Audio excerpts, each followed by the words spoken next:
ஸ்ரீமதே ராமானுஜாய நமஹ.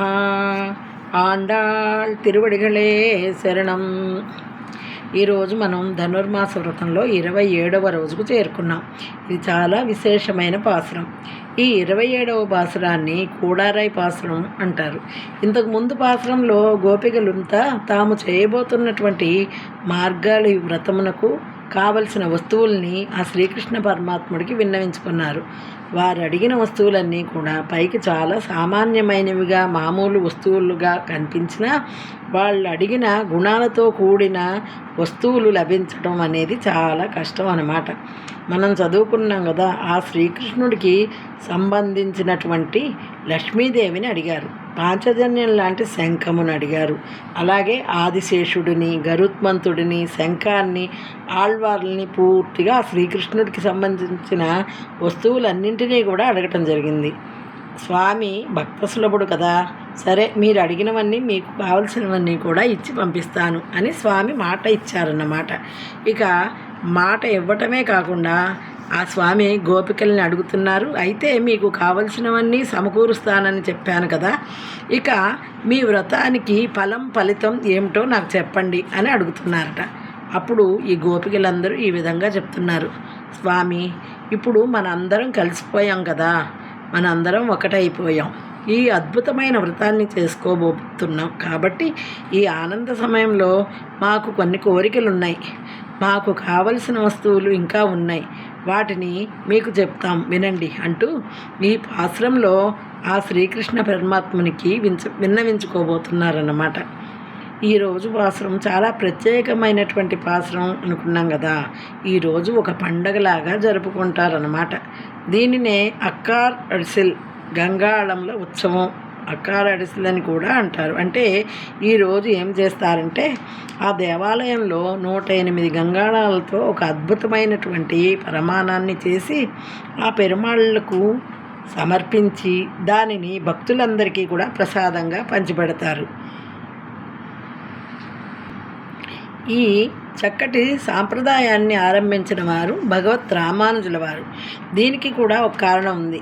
ఏమిటంటే ఆ ఆండాళ్ తల్లి తిరుమాలిరంజోలై అనే దివ్యక్షేత్రానికి వెళ్ళినప్పుడు అక్కడ సుందరబాహు స్వామికి మొక్కుకున్నట. ఏమని, ఆ రంగనాథుడిని నన్ను చేరిస్తే, ఆ స్వామితో నాకు వివాహం జరిపిస్తే నీకు 100 గంగాళాల వెన్న, 100 గంగాళాల బెల్లం పాయసాన్ని నైవేద్యంగా సమర్పిస్తాను అని మొక్కుకున్నారట. ఈ విషయాన్ని ఆవిడే స్వయంగా రచించిన నాచియార్ తిరుమొళి అనే గ్రంథంలో ఆవిడ చెప్పడం జరిగింది.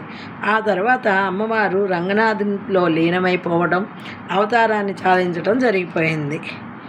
కాబట్టి ఆ తరువాత రామానుజుల వారు అమ్మవారి కోరికను గుర్తుపెట్టుకొని 108 గంగాళాలతో అక్కారు వడిసిల్ 108 గంగాళాల వెన్న సమర్పించి ఆ మొక్కు తీర్చారట.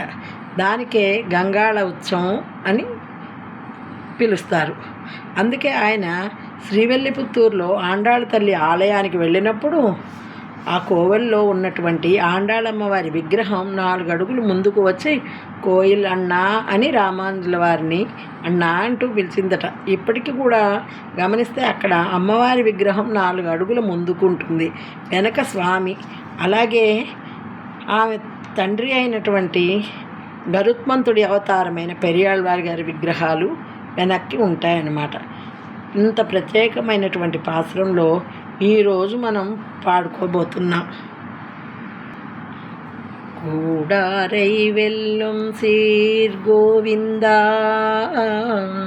உந்தன்னை பாடே பறை கொண்டு யாம் பருசம்மானம், நாடு புகழும் பரிசினால் நன்றாக, சூடகமே தோள்வழியே தோடே செவிப்பூவே, பாடகமே என்றனிய பலகலனும் யாமணிவோம், ஆடையெடுப்போம் அதன் பின்னேன் பால் சோறு, மூடனை பெய்து முளிங்கை வெளிவாரா, கூடிருந்து குளிர்ந்தே லோரெம்பாவாய். కూడారై తనను కూడని వారిని తనను చేరని వారిని కూడా వెల్లుం జయించి సీర్ కళ్యాణ గుణగణములు కలవాడా గోవింద గోవిందాను నామధ్యేయము కలవాడా ఉందన్నై నిన్ను పాడి కీర్తించి పరైగొండు పరై అనే వాయిద్యాన్ని పొంది యాం మేము పేరు పొంది సన్మానము నాడు ఈ లోకమంతా పుగళం పరిశీలనాలు నన్రాగా ప్రశంసింపదగిన విధంగా చూడగమే చేతి కంకణాలు అంటే గాజులు తోళ్వళియే భుజాలకు ధరించే ఆభరణాలు అంటే దండకడియాలు అరవంకెలు అలాంటివన్నమాట. తోడే కర్ణాభరణములు వంటి దుద్దులు తోడే శివిపూవే కర్ణాలకు పైభాగాన ధరించేటువంటి పూలు సెవి పూలు అన్నమాట. పాడగమే పాదాలకు పెట్టుకునే కడియాలు అందెలు అలాంటివి ననయ అని చెప్పబడే పలకలను అనేక విధాలైన ఆభరణములను యాం మేము అణివోం ధరిస్తాము. అడై వస్త్రాలను కూడా ఉడుపోం ధరిస్తాము. అదన్ పిన్నేన్ దాని తరువాత పాల్సోరు పాలన్నము ముడుగునట్లు నెయ్యిపైదు నెయ్యి పోసి మళంగై మోచేతి నిండా ఒళివార కారేట్లుగా కూడిరిందు నీతో కలిసి ఉండి కుళిరిందు ఆరగించి ఆనందాన్ని పొందుతాము అని దీని యొక్క అర్థం. ఇప్పుడు భావం. ఇప్పుడు గోపికలు ఈ విధంగా చెప్తున్నారు శ్రీకృష్ణ పరమాత్మతో. తనతో కూడని శత్రువులను కూడా జయించేటటువంటి అనంత కోటి కళ్యాణ గుణ సంపద కలిగినటువంటి ఓ గోవింద అంటూ సంబోధిస్తున్నారు. చూడండి, ఇక్కడ మొట్టమొదటిసారిగా గోవింద అన్న పదం తిరుప్పావైలో మొదటిసారి ఈ 27వ పాసురంలో మనం వింటున్నాం. ఆ తర్వాత కూడా 28, 29 పాసురాల్లో కూడా గోవింద అన్న పదం వస్తుందన్నమాట. అంటే ఈ తిరుప్పావై మొత్తంలో గోవింద అన్న పదం 3 సార్లు చెప్పడం జరిగింది. అలాగే నారాయణ అన్న పదం కూడా 3 సార్లు వస్తుంది. ఈ గోవింద అన్న పదం చాలా విశిష్టమైనది. ఆ స్వామికి ఎన్ని వందల నామాలు ఉన్నా ఈ గోవింద నామం అంటే ప్రాణమంట, పరమ ప్రీతి. అందుకే మనం తిరుమలలో కూడా ఆయనకి ఎన్ని నామాలు ఉన్నా కూడా గోవింద గోవింద అని భక్తులు పిలిస్తే చాలు. ఆయన అనుకుంటారట, నేను వాళ్ళకి ఏదో బాకీ ఉన్నానా అన్నంత విధంగా ఆయన భక్తులకు సహాయం చేయడానికి వస్తారట, భక్తుల్ని రక్షిస్తారట. అందుకే కదా చెప్తారు 4 గకారాలు అంటే గీత, గంగ, గాయత్రి, గోవింద. గీత అంటే భగవద్గీత, గంగా, గాయత్రి, గోవింద ఈ 4 గకారాలతో కూడిన నామాలను స్మరిస్తే అన్ని పాపాలు పటాపంచలం అయిపోతాయి, పునర్జన్మ అనేది ఉండదు అని చెప్తారు. అంత పవిత్రమైనటువంటి నామం ఈ గోవిందనామం. ఈ గోవిందనామముతో ఆ గోపికలు యమునా విహారీ, బృందావన విహారీ అంటూ ఇలా అందంగా సంబోధిస్తున్నారట. ఇక్కడ శత్రువులను కూడా జయించే సంపద అంటే మనం అంటే అందరికీ ఇష్టం ఉంటుంది, కొంతమందికి ఇష్టం ఉండదు కదా.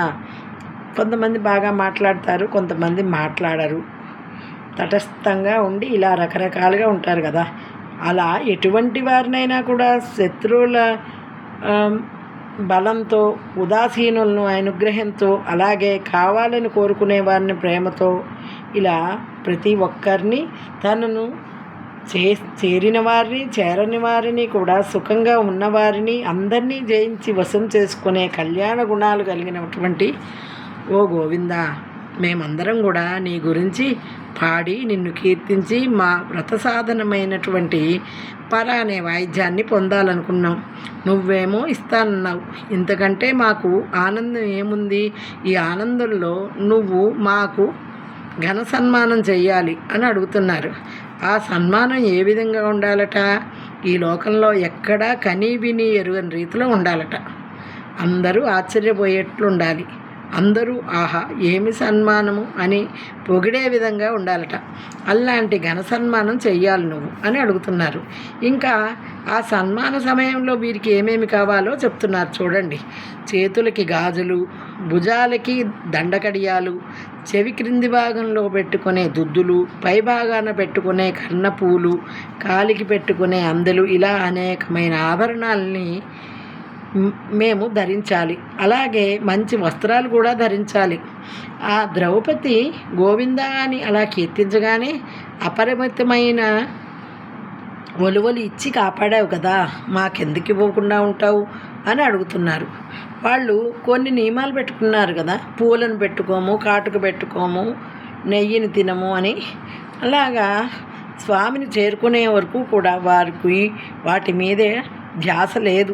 ఇప్పుడు స్వామిని చేరుకున్నారు కాబట్టి ఆనందంలో వారు చాలా అలంకరించుకోవాలి. అలా అలంకరించుకుని స్వామి దగ్గర ఉండాలి అనుకుంటున్నారు. దీని తర్వాత ఏం చేయాలనుకుంటున్నారు? పాలు, అన్నం మునిగేటట్లుగా నెయ్యి చక్కగా పోసి చాలా ఒక మధురమైనటువంటి పాయసాన్ని, ఆ పరమాణాన్ని తయారు చేసుకొని, అది ఏ విధంగా ఉండాలట, దాన్ని అలా చేతిలో పోసుకుని తింటుంటే అందులోని నెయ్యి మోచేతి నుండి కిందికి కారాలట. ఎంత అద్భుతంగా ఉందో చూడండి. అంతటి అమోఘమైన రుచిగల ఆ పరమాణాన్ని వీళ్ళు తినాలనుకుంటున్నారు. మనం ముందు పాసురంలో ఒప్పుకున్నాం కదా, నెయ్యున్నోం పాలున్నోం వ్రతంలో మేమే నెయ్యిని కానీ పాలను కానీ స్వీకరించమని నిన్ను చేరుకునే దాకానే వాళ్ళు శపథం చేశారు కదా. ఇప్పుడు స్వామిని చూశారు కాబట్టి ఇన్నాళ్ళు తినని దానికి బదులుగా వడ్డీతో సహా తినాలనిపించి వారంతా కలిసి స్వామిని కూడా పిలుస్తున్నారు. కూడిందు మనంతా కూడా కలిసి కూర్చొని ఈ తీపి పదార్థాన్ని తీసుకుందాం, ఆరగిద్దాం స్వామి అంటూ ఈ పాసురంలో శ్రీకృష్ణ పరమాత్మని వేడుకుంటున్నారు. ఆండాళ్ తిరువడిగలే శరణం.